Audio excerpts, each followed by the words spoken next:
네, 안녕하세요. 한 주간도 평안하셨습니까?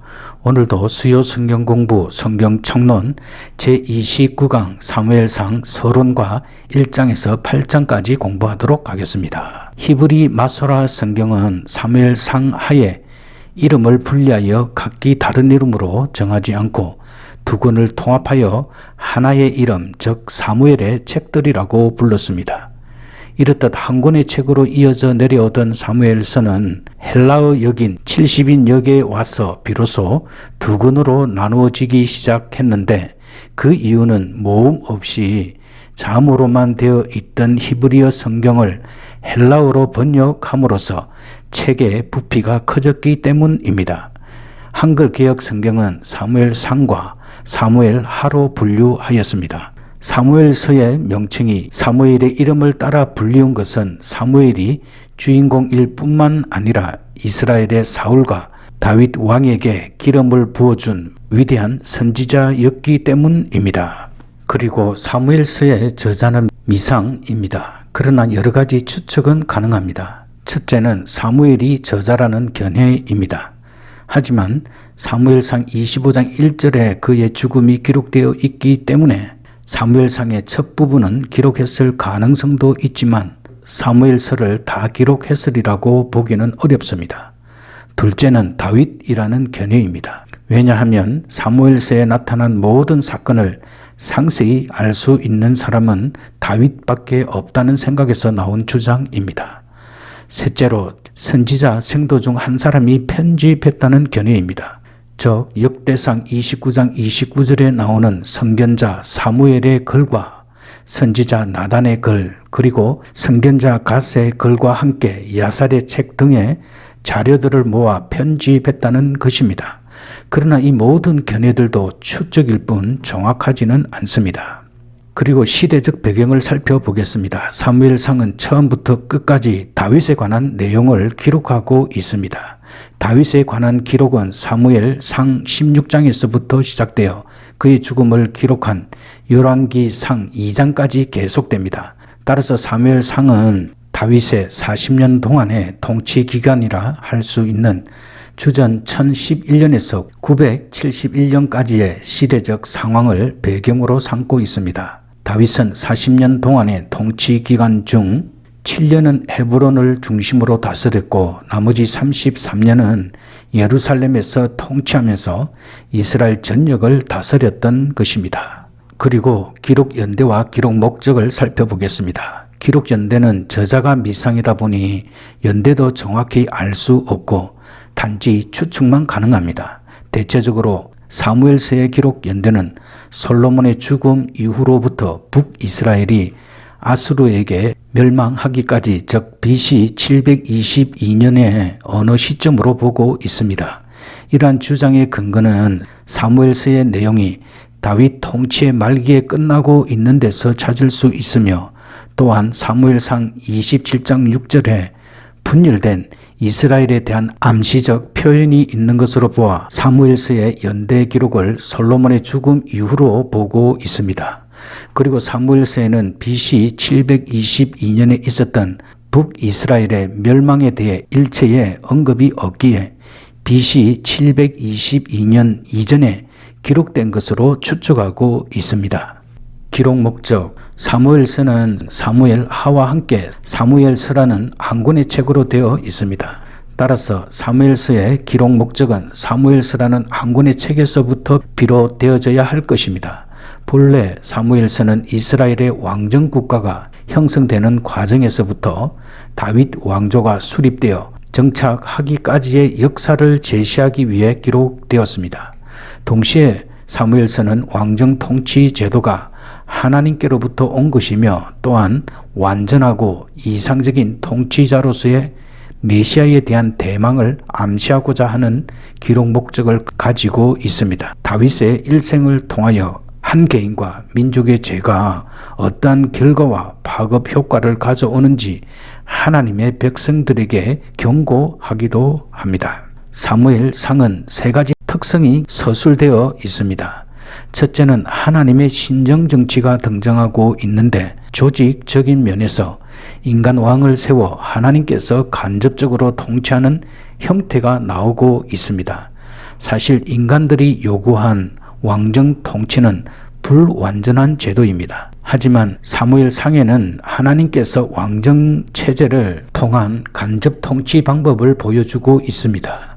이는 곧 역사를 통치하시는 하나님의 섭리를 계시하는 것입니다.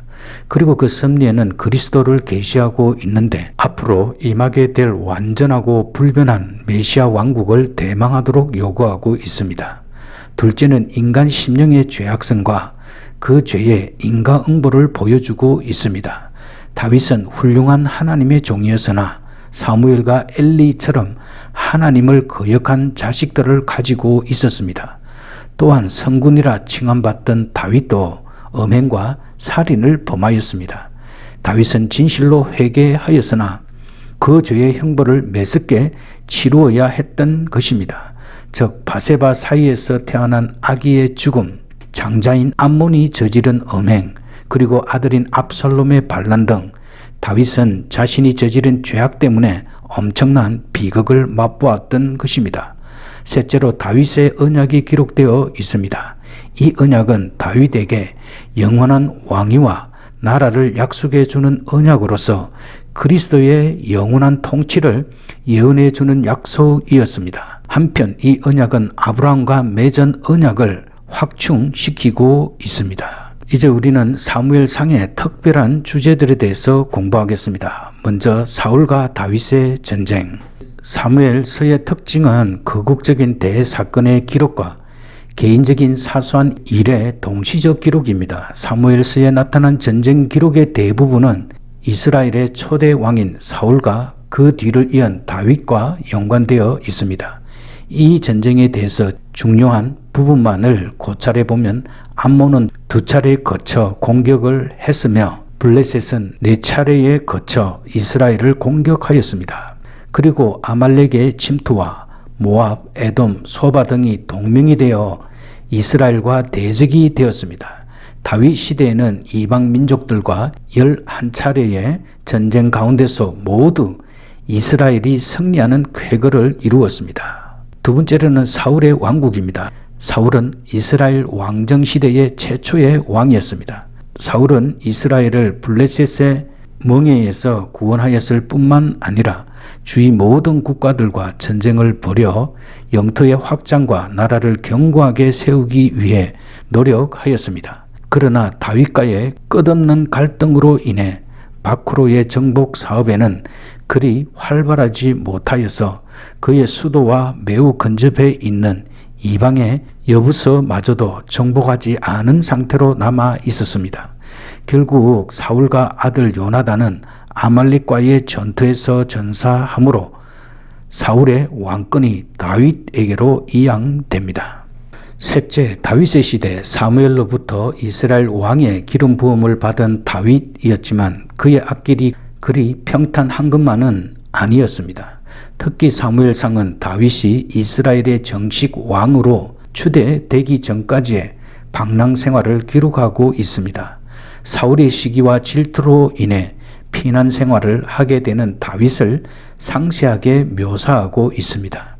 그러나 다윗이 골리앗을 물리침으로써 얻은 높은 명성 때문에 사울의 시기와 질투의 대상이 되었고 그에게로부터 죽음의 위협을 받으며 피난 생활에 접어들게 되었습니다. 이처럼 사무엘상은 다윗이 이스라엘의 정식 왕으로 추대되기 전까지의 피난 생활에 대해서 상세하게 기록하고 있습니다. 먼저 우리는 사무엘의 어머니 한나에 대해서 살펴보겠습니다. 사무엘상 1장 1절에서 18절에 보면 한나는 아들이 없어서 고통 가운데 살았으나 여호와 하나님께 간구하였습니다. 사무엘의 어머니 한나는 특별히 아이를 잉태하지 못하여서 슬퍼하였습니다.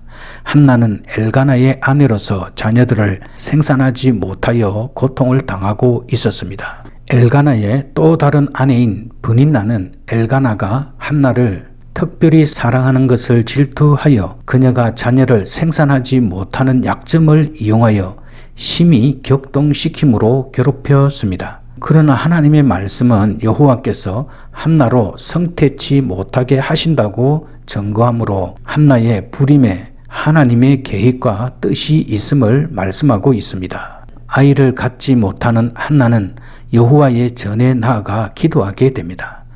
한나는 마음이 괴로워서 여호와 앞에 나아가 통곡하며 자신의 심정을 쏟아 놓았습니다.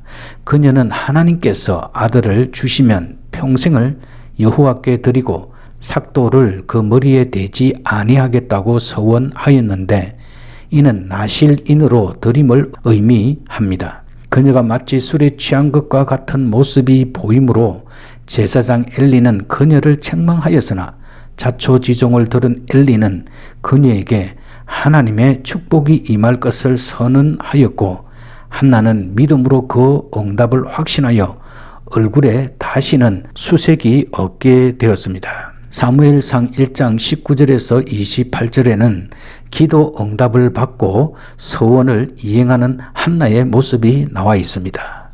하나님께서 한나의 기도에 응답하셨습니다. 한나가 실로에서 기도한 후 집에 내려가서 남편과 동침하며 여호와께서 그녀의 기도에 응답하심으로 잉태하고 아들을 낳게 되었습니다.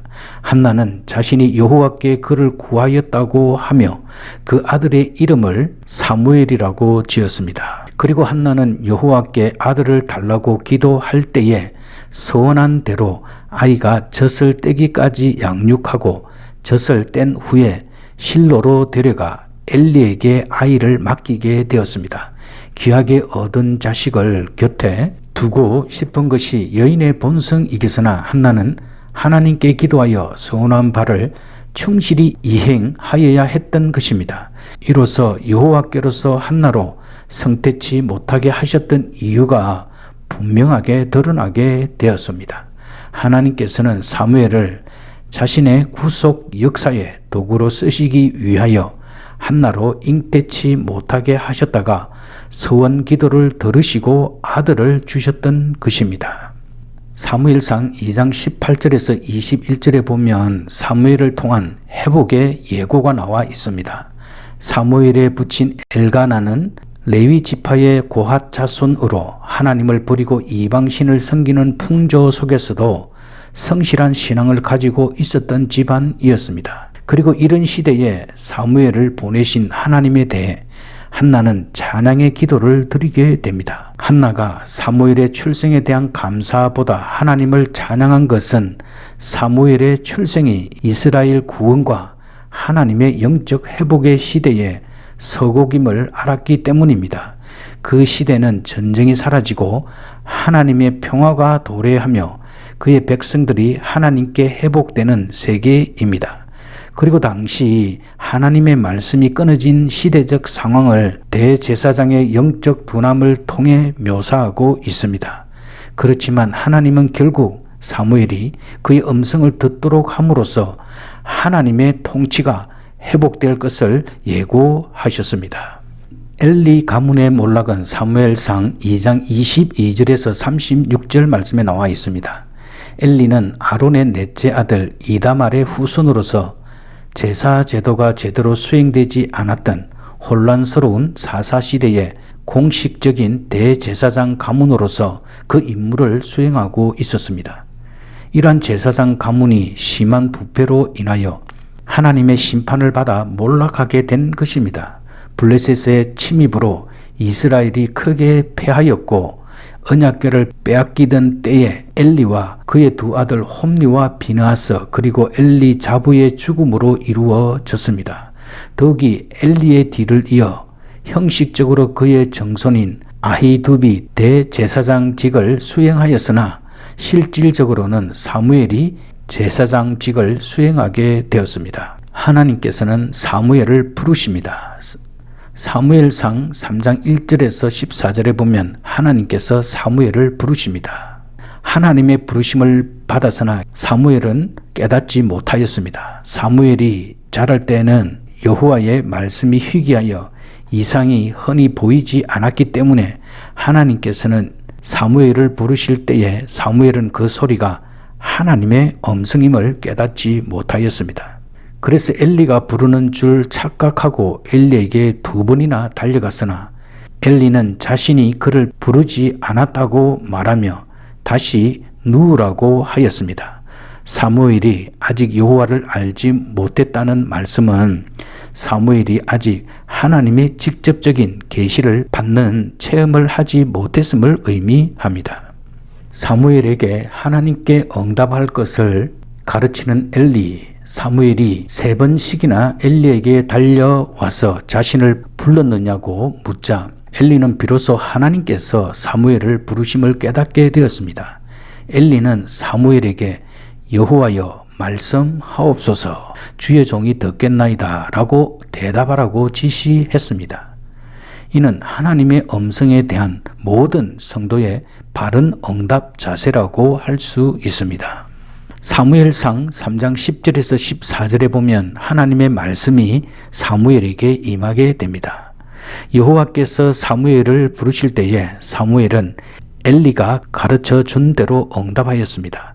하나님께서는 이스라엘 중에 한 일을 행할 것이며 그것을 듣는 자마다 2 귀가 울릴 것이라고 계시함으로써 사무엘을 통해 구속 역사의 계시를 주실 것이요 모든 사람들이 그 말씀을 듣고 깨달으며 하나님의 행하시는 일을 목격하게 될 것임을 말씀하셨습니다. 거짓과 우상 숭배가 팽배하던 시대에도 하나님은 경건한 남은 자를 통해 당신의 구원 계획을 이루어 나가시듯이 오늘의 패역한 시대 속에서도 신실한 소수의 성도를 통해 구원의 섭리를 이루어 가십니다. 오늘 우리는 이런 부르심 앞에 우리의 존재를 올바로 인식하고 사무엘처럼 주님의 음성에 귀를 기울이는 영적인 사람이 되어야 합니다. 사무엘상 4장에서 7장에는 사무엘의 통치에 대한 기록입니다. 4장부터는 이스라엘과 블레셋의 전쟁을 묘사하고 있습니다. 그런데 하나님을 믿는 이스라엘은 패하고 하나님의 임재를 나타내던 법궤마저 빼앗기고 맙니다. 반대로 우상을 섬기던 블레셋은 승리하게 됩니다. 하나님께서 이스라엘을 패하게 하신 것은 그들은 입으로는 하나님을 섬긴다고 했지만 법궤만을 중요시하는 형식적인 신앙에 불과했기 때문입니다. 그러므로 이스라엘은 자신들이 최초로 의지하던 법궤마저 버림으로써 그들에게서 하나님의 영광이 떠났음을 인식하게 되었습니다. 그러나 하나님은 법궤의 귀환과 더불어 회복의 가능성을 제시하셨습니다. 그리고 사무엘을 통해 이스라엘을 미스바에 모이게 하시고 회개와 신앙의 결단을 하게 하셨습니다. 결국 하나님은 그들이 빼앗긴 땅을 블레셋으로부터 회복시키심으로 진정한 구원의 회복을 이루셨습니다. 사무엘상 7장 3절에서 7절에서는 그 유명한 미스바 회개 운동이 기록되어 있습니다. 사무엘은 이스라엘 백성에게 전심으로 여호와께 돌아오려거든 이방신들과 아스다롯을 제하고 여호와만을 섬기라고 촉구하였습니다. 그러면 하나님께서 그들을 블레셋의 손에서 구원하실 것이라는 약속을 하셨습니다. 이에 이스라엘 백성은 사무엘의 말에 순종하여 바알들과 아스다롯을 제하고 여호와만 섬기게 되었습니다. 사무엘은 이스라엘 백성에게 명하여 미스바로 모이게 하고 그곳에서 금식하며 회개하게 하였습니다. 이스라엘 백성은 물을 길어 여호와 앞에 부으며 회개하였는데 이는 여호와 앞에 마음을 쏟는 것을 상징적으로 보인 것입니다. 사무엘은 이스라엘 백성이 이방 민족으로부터 압제받음이 여호와 앞에 범죄한 결과임을 알았기에 그들로 회개시켰던 것입니다. 회개한 이스라엘 백성들은 블레셋 전쟁에서 승리하게 됩니다. 블레셋의 침공을 받은 이스라엘 백성은 사무엘에게 중보기도 해줄 것을 강구하였고 사무엘은 하나님께 번제를 드리며 부르짖어 구원을 호소하였습니다. 여호와께서 그의 기도에 응답하시어 큰 우레를 발하여 블레셋을 어지럽게 하심으로 이스라엘로 승리케 하셨습니다. 이스라엘 백성이 승리하자 그들은 에벤 에셀의 은혜라고 말하였습니다. 여호와께서 이스라엘로 승리케 하심을 기념하기 위하여 사무엘이 돌을 취하여 미스바와 센 사이에 세우고 에벤에슬이라고 하였습니다. 하나님께서 사무엘이 사는 날 동안에 이스라엘을 지켜주시어 블레셋이 이스라엘의 경내에 들어오지 못하게 하심으로 이스라엘의 평화가 임하게 되었습니다. 에벤에셀의 뜻은 도움의 돌이라는 뜻으로 하나님이 여기까지 도우셨다라는 의미입니다. 사무엘상 8장에서는 왕정이 시작되게 됩니다. 이스라엘 백성이 왕을 구한 자체는 잘못이 아닙니다. 그러나 그것은 이미 모세를 통해 그와 같은 약속을 하셨으며 참고 성경은 신명기 17장 14절에서 20절입니다. 사무엘의 아들들이 악을 행하였기에 새로운 지도자가 필요하였습니다. 그러나 하나님께서는 왕정 요구에 대해서 책망하시게 됩니다. 이스라엘은 이전까지는 신정체제였고 하나님은 이 같은 신정체제만을 좋아하셨습니다. 따라서 왕정 요구에 대한 허락은 하나님의 본래의 뜻이 아니라 백성들의 완악함 때문이라는 것입니다. 하나님은 결탄코 형식에 얽매이시는 분이 아니십니다. 하나님은 신정체제든 왕정체제든 그 체제보다 하나님을 제일로 생각하는 사고방식을 원하셨습니다. 그래서 처음에는 하나님의 통치를 거부하고 왕정을 요구하는 백성들의 악한 마음을 책망하였습니다. 그리고 나서 왕정의 폐단을 충분히 일깨워 준 후에 체제에 얽매이지 아니하고 여호와께 순종하는 것이 더욱 중요함을 일깨워 주시기 위하여 백성들의 왕정 요구를 허락하셨습니다. 그런데 이 당시 백성들은 이러한 하나님의 뜻을 깨닫지 못하다가 나중에야 그들 마음속에 있었던 죄악을 깨닫게 되었습니다. 또 실제로 이스라엘 백성들이 왕정을 요구하기 훨씬 이전에 하나님은 왕정 체제에 대한 백성들의 요구가 있을 때를 대비하여 왕정에 관한 율법을 주셨습니다. 참고 성경구절은 신명기 17장 14절에서 20절입니다. 이것은 결국 하나님께서 왕정이라는 새로운 형태를 통해서도 하나님의 신정을 충분히 수행하실 수 있음을 보여주는 것입니다. 이런 점에서 왕정도 결국 하나님을 대신한 대리 통치이기 때문에 신정과 다를 바가 없는 것입니다. 그런데 이스라엘 백성은 왕정을 요구할 때에 이런 사실을 간과하고 열방과 같은 인본주의적 왕정을 요구하였기 때문에 하나님의 책망을 듣게 된 것입니다. 이제 우리는 신명기 17장 14절에서 20절 말씀을 통하여 이스라엘의 왕의 조건과 금하여야 할 것을 살펴보겠습니다. 왕은 하나님의 택한 자가 되어야 합니다. 이스라엘 백성이 가나안 땅에 들어가서 거할 때에 왕을 세우려 하면 반드시 여호와의 택하신 자가 왕이 되어야 하며 이방인이 이스라엘의 왕이 될 수 없음을 명시하셨습니다. 이스라엘의 궁극적인 왕은 하나님이시므로 하나님이 택하여 세우신 자가 왕이 되어 하나님의 통치를 대리하여야 했던 것입니다. 그리고 왕이 금해야 할 것을 살펴보겠습니다. 이스라엘의 왕은 이방 왕들과는 달리 말과 아내와 재산을 많이 소유하지 말 것을 하나님께서 명하셨습니다. 이는 이스라엘이 군사력으로 그 나라를 지키지 않고 왕이 많은 여자와 부로 인하여 하나님의 거룩하신 뜻을 거스릴 것을 방지하기 위함이었습니다. 즉 이스라엘의 왕은 스스로의 영광을 자랑하지 말고 하나님과 백성 앞에 겸손하게 직임을 수행하여야 했던 것입니다. 그리고 이스라엘의 왕은 하나님의 말씀을 가까이 하여야 했습니다. 율법, 즉 하나님의 말씀을 평생 읽어야 했습니다. 왕은 율법책을 등사하여 평생 그 말씀을 옆에다 두고 읽어서 하나님 경외하기를 배우며 그 모든 말씀을 지켜 순종하여야 합니다. 이는 하나님의 뜻대로 나라를 통치하기 위해서 행하여야 할 필수적인 일이었습니다. 왕이 하나님의 말씀을 가까이 하여 항상 읽으면 백성에게 교만하게 행하지 않아 선정을 베풀게 되며 하나님의 말씀으로부터 벗어나지 않고 정도로 행함으로 이스라엘 중에서 그와 그의 자손이 왕위에 있는 날이 길게 될 것이라는 약속입니다. 이는 곧 반대로 하나님의 말씀을 가까이 하지 아니하면 왕이 백성 앞에 교만히 행하여 폭정을 하게 되며 하나님 앞에 범죄함으로 왕위에서 오래 있지 못하고 멸망당하게 될 것을 경고한 것입니다. 하나님께서 왕정을 승낙한 의미는 다음과 같습니다.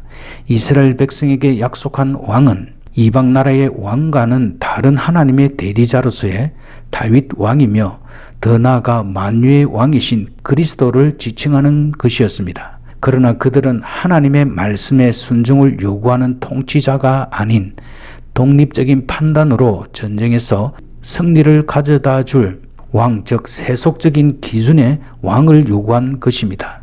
그럼에도 불구하고 왕을 세우기로 한 것은 그 왕으로 인해 고난당함으로써 진정한 왕은 오직 하나님 한 분이심을 깨닫게 하려는 의도였습니다. 이제 우리는 인간의 뜻과 하나님의 뜻에 대해서 간단하게 살펴보겠습니다. 상대주의가 평비한 현대 사회 속에서 사람들은 하나님의 의도와는 상반된 자신들의 욕구를 충족시켜주는 소원을 요청할 때가 있습니다. 이러한 잘못된 요청에도 불구하고 하나님께서 그것에 응답하시는 것과 같은 결과들을 종종 보게 됩니다.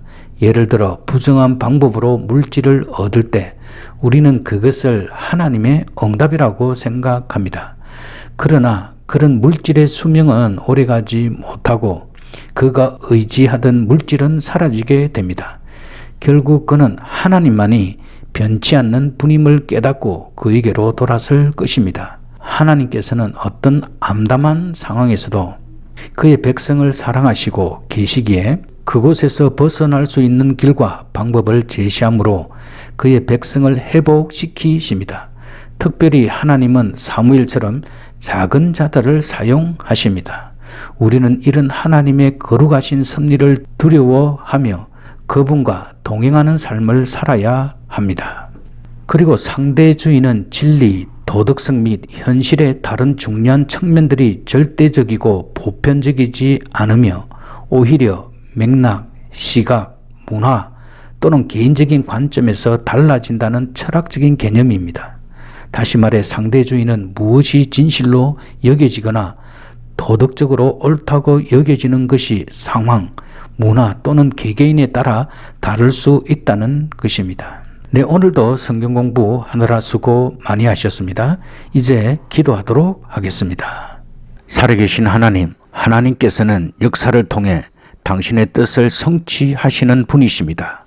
그럼에도 불구하고 우리들은 여전히 심각한 죄악성 때문에 하나님을 거역하는 삶을 살 수밖에 없음을 고백합니다. 우리와 영원히 함께 하시는 예수님을 통해 죄를 이기며 승리하는 삶을 살 수 있도록 주께서 인도해 주시옵소서. 믿음의 어머니 한나는 아이를 잉태하지 못했으나 하나님께 서원 기도를 드림으로 위대한 신앙의 인물 사무엘을 하나님께서 허락해 주셨습니다. 그리고 한나는 신실하게 서원 기도를 이행하였습니다. 우리에게도 한나와 같은 신앙의 삶을 살아갈 수 있도록 주님께서 축복해 주시옵소서. 무엇보다도 어린 사무엘은 하나님의 말씀을 듣는 훈련을 하였고 그 말씀 안에서 사무엘은 성장하여 이스라엘을 회복케 하시는 역사를 이루었습니다. 하나님, 오늘도 우리들에게 말씀을 주셔서 이 땅을 고치고 회복과 부흥의 역사가 일어날 수 있도록 주님께서 도와주시옵소서. 먼저 저희들이 하나님 앞에 모여 금식하며 기도할 수 있도록 주께서 인도해 주시고 이 땅의 모든 사람들 마음속에 성령을 부어 주셔서 하나님께로 돌아오는 부흥의 역사가 일어날 수 있도록 주여 인도해 주시옵소서. 하나님께서는 인간의 완악함에도 불구하고 왕정 제도를 미리 말씀해 주셨고 또한 허락해 주셨습니다. 주님, 우리의 힘과 능력을 의지하지 않고 하나님의 거룩하신 뜻에 순종하며 또한 하나님의 말씀을 가까이 하여야 함을 배웠습니다. 우리에게도 이런 은혜가 있게 하시고 오늘날 상대주의가 팽배한 이 시대에 나의 뜻이 아닌 하나님의 뜻을 따르는 삶을 살 수 있도록 주께서 인도해 주시옵소서. 감사드리며 예수님의 귀하신 이름으로 기도드립니다. 네, 오늘도 성경 공부하느라 수고 많이 하셨습니다. 편안한 오후 시간 되시고요. 다음 주에 또 뵙겠습니다. 샬롬.